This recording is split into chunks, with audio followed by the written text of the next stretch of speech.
When people typically talk about a country, they cannot avoid mentioning mountains, borders, and armies. But the micronation we will discuss is defined only by its three-letter country code, rising sea levels, and a government that is preparing to dissolve. It is smaller than most airports, and its people are doing everything they can to keep the country alive. Tuvalu has a total land area of approximately 26 square kilometers, which is smaller than most large international airports. Some of its islands can be crossed on foot in less than 10 minutes at their widest point. The country consists of 9 coral atolls and reef islands, scattered across the central Pacific Ocean, roughly midway between Hawaii and Australia. There are no mountains, rivers, or bedrock on Tuvalu's land. Its territory is formed solely by compacted coral sand atop ancient coral reefs, so it cannot retain freshwater like volcanic islands can. For centuries, local residents have relied entirely on rainwater collected and stored in tanks and cisterns to survive.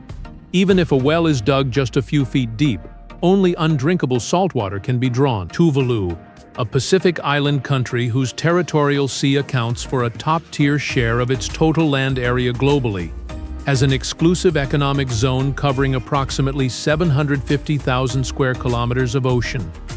Yet this country has long faced an extreme shortage of drinking water since ancient times. This absurd core contradiction was already an inherent problem of the nation long before climate change-related issues entered relevant discussions. Tuvalu, which has a national population of only 11,000, has a population size smaller than the annual number of new students enrolled at many large American universities. However, its extremely small population in no way implies a fragile society. By relying on its indigenous kaitasi system, where land is held by family lineages and shared in accordance with community obligations, Tuvalu has sustained a stable and functioning society. In Tuvalu, all disputes related to land and resources must first be properly coordinated at the family and community levels before they can enter the judicial process. The traditional song and dance fetalas, which runs through community life, is not a commercial performance. People form a circle, step in time with drums, and sing together. This practice is used to witness weddings, welcome visitors, and process grief in Tuvalu. Any major event is first celebrated through the traditional song and dance form feteli before being recorded in government reports. Today, however, storm surges frequently destroy generators, forcing children to do their homework by flashlight on land that was once dry for their grandparents throughout their entire lives. Can you imagine a country like this? It is so small that nearly all of its citizens can name each other, and throughout their entire lives, every person can watch with their own eyes as the tide creeps closer and closer to their front door each year. Few people would have imagined that Tuvalu, a small island nation that once attracted no attention at all, was able to rise from an obscure island chain to join the ranks of the world's most unique economic cases after the boom in streaming media.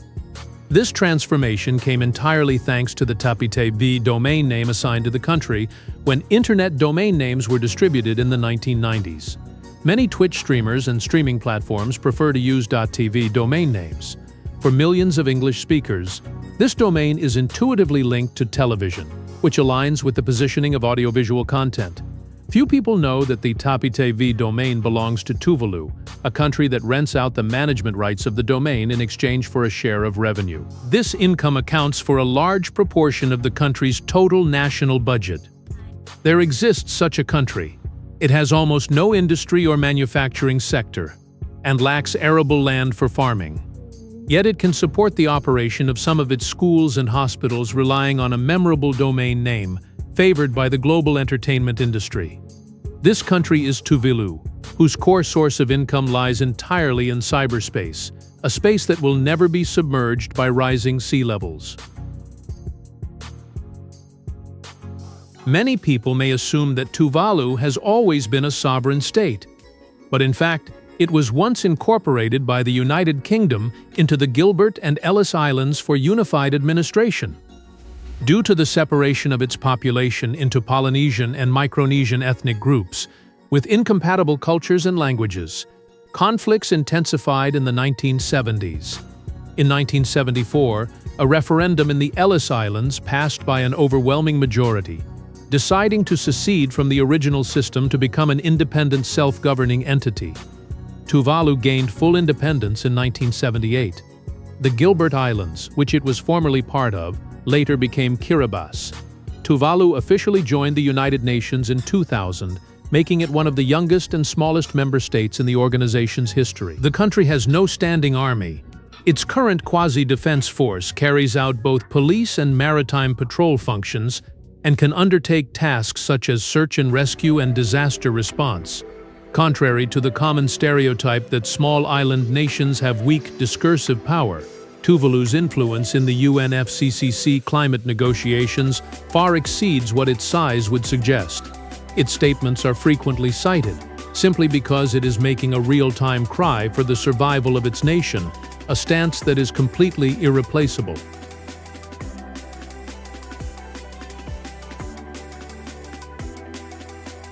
We can no longer describe Tuvalu's situation in a calm, measured tone.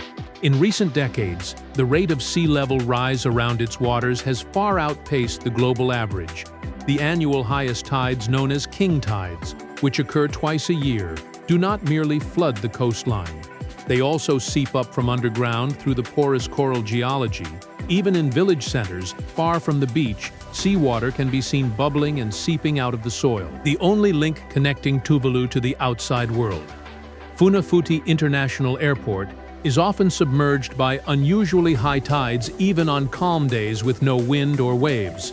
Coastal cemeteries rely on seawalls for reinforcement, and even coconut trees that have taken root there for many years have fallen one after another because saltwater has eroded their roots. In 2023, Tuvalu and Australia signed an unprecedented agreement, the Falapili Union. This agreement explicitly establishes a special visa pathway that allows Tuvalu citizens facing existential risks from climate change to apply to live, work, and study in Australia. It is one of the first formal international agreements worldwide constructed to support planned, countrywide climate relocation. Try to think of a question that most people never have to consider. If your country had to plan in writing for how its government would act in a future where there were no longer any remaining native homeland for its people to return to, what steps would that government take?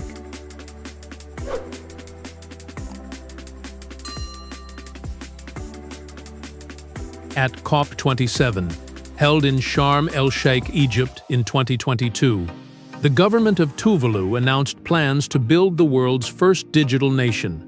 It will use 3D laser scanning technology to store its national territory and cultural heritage in blockchain-based archives. This is by no means a joke or a publicity stunt. It is an innovative initiative that very few countries have attempted. This study first organizes an analysis of the digital preservation program launched by Tuvalu. This program is a technical measure to hedge against total loss. It can preserve the country's form, collective memory, and relevant evidence even if its physical territory is ultimately submerged by seawater. However, the more core initiative is a series of legal actions. Tuvalu has formally asserted that its statehood, maritime boundaries, and United Nations seat must remain valid even if its territory becomes uninhabitable or submerged, while working to gain international recognition of this claim. Under traditional international law, determining the continued existence of a state requires the state to have established territory and a permanent population. Tuvalu is seeking to rewrite this long-standing rule first. Can it truly break through the established framework? Decades later, the entire territory of that country, which was named after its coastal territory, became completely uninhabitable. Yet it still retains its United Nations voting rights, national flag, passports, and exclusive economic zone. Its legal status exists only in paper documents and data centers.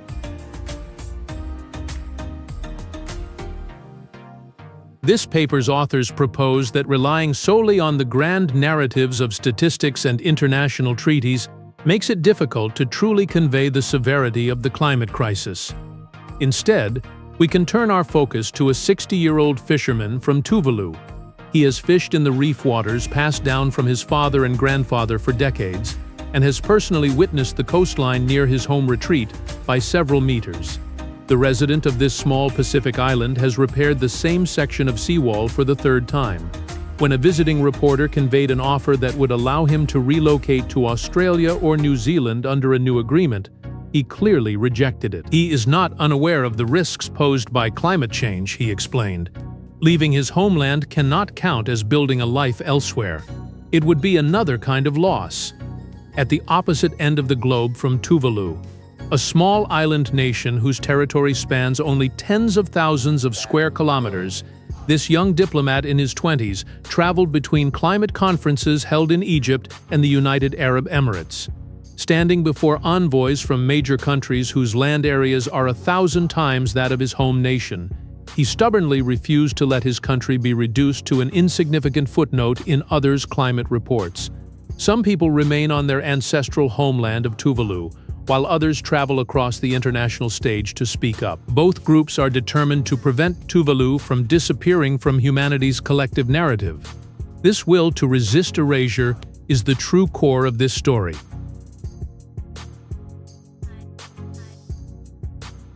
Tuvalu's entire existence has been enveloped by a set of core contradictions from beginning to end. As the fourth smallest country in the world by land area, it holds a pivotal moral voice on climate issues, while it is at risk of losing all its national territory. It is working at full force to preserve its legal status as a state. Despite lacking all material resources for survival, it has unswervingly advanced actions to build its sovereignty. The physical space of this small Pacific island is extremely limited. Yet for generations, it has relied on its indigenous concepts of kaitasi and fetele to sustain a collective identity that does not need to be tied to land.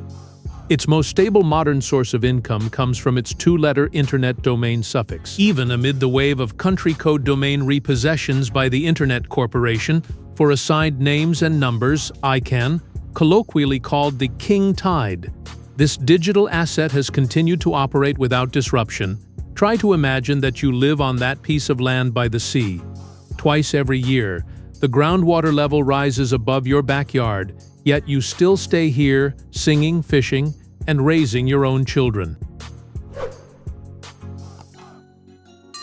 Many people only see Tuvalu as a set of cold statistics about victims of climate disasters.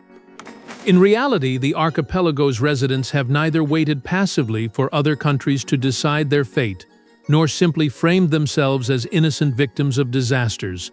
Even though they cannot control the core fate of whether their homeland will survive, they have continued to advance bold, radical actions in a low-key yet resolute manner in all areas within their control. They cannot stop the incoming tide, but they can decide how their culture preserves its memories, determine the form of their ethnic group's legal rights 100 years from now, enable the next generation to grow up bilingual in Tuvaluan and English, to adapt to lives either staying on their islands or immigrating elsewhere, and safeguard the continued existence of their ethnic identity even as the map of their homeland is redrawn. We do not aim to explore Tuvalu's climate change predicament caused by sea level rise. Instead, we discuss a universal proposition: how to cope when the foundation that sustains one's existence collapses. Most people will not experience the extreme situation of having their homeland submerged. But everyone may face instability in their work, close relationships, or life plans. Unlike the binary choice between despair or blind resistance that external observers assume, Tuvalu has developed its own unique response pathway. Even if its land is doomed to be submerged by seawater, it will safeguard its inheritable culture, community, and identity. After all, the lands formed by coral sand and gravel have never been the core of this nation. Rising tides cannot wash away the people's steadfast commitment rooted in their territory. Tuvalu, a low-lying island nation, cannot stop the rising tide, but it can independently decide what core content to preserve. This tells us, do not waste energy fighting against things that cannot be changed. Instead, focus all your efforts on the things you can control: your identity, your loved ones, and your ways of coping. This is what ordinary people should do when their lives spin out of control. True survival unfolds in these controllable choices.